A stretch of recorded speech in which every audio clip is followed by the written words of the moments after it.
A few days ago, Republican Congressman Justin Amash tweeted out in a series of tweets that he believes Donald Trump committed impeachable offenses.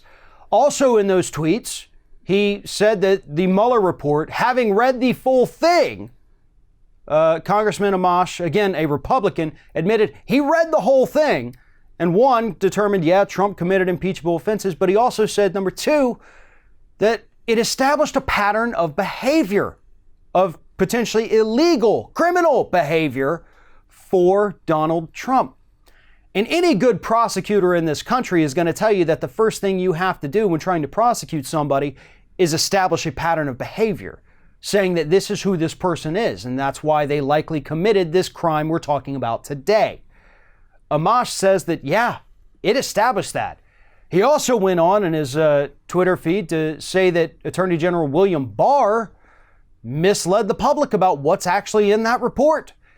Now, those are pretty strong words, and especially considering the fact that they're coming from a Republican member of the U.S. House of Representatives. Not exactly something we would expect to see. Certainly not something that Donald Trump was expecting to see, and that is why a few days after this happened, he took to Twitter on Sunday and he tweeted out the following about Congressman Amash.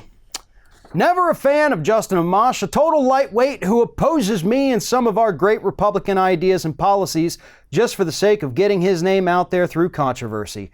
If he actually read the biased Mueller report composed by 18 angry Dems who hated Trump, he would see that it was nevertheless strong on no collusion and ultimately no obstruction. Anyway, how do you obstruct when there is no crime? And in fact, the crimes were committed by the other side. Justin is a loser who sadly plays right into our opponent's hands.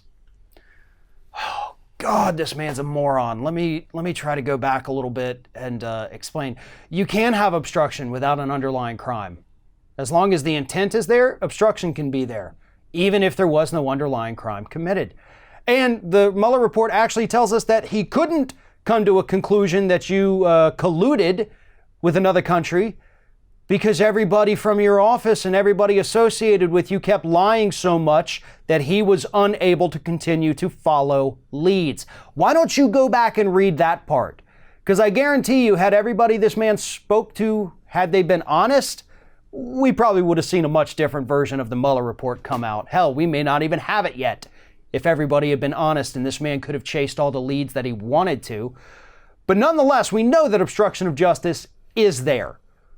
Michael Flynn helped explain that to us a couple days ago with that unsealed court filing. But Congressman Amash here is actually doing the right thing. He's putting the country over his party, and he's paying the price for it. Because when you go and look at Donald Trump's Twitter feed and you see after he posted these two tweets about what a loser Amash is, you had all these Republicans joining in, saying, you're going home, we're sending you packing, enjoy your remaining time in office. Amash is a loser, he hasn't read the report, and so on and so forth. But I also saw on the other side, people got a little excited on the left. They said, oh, maybe this means there's going to be more. No, just stop that right there. This does not mean that there's more Republicans going to jump on the impeachment train. It won't happen, okay?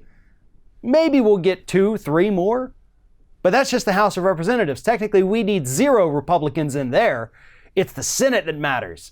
And there isn't a single Republican in that Senate that has the guts to stand up and say, yes, Donald Trump deserves to be impeached. They know he does. They've seen the Mueller report. They know what's in there. They know what he's done. But there's not a single one in there with enough courage to say it. So this really means nothing, unfortunately. But what it does show is that the president is being a whiny little baby, as he typically is, and he's going after a man who all he did was stand up and say, hey, I understand how the law works, and this man, who also happens to be the president of the United States, very clearly broke it. Thanks for watching, everybody, and don't forget, if you like what you see here, like, comment, share, and subscribe to our channel. And now you can also become a member of Ring of Fire and get exclusive early access to certain Ring of Fire videos all throughout the week. Just click on the little join button right below the video.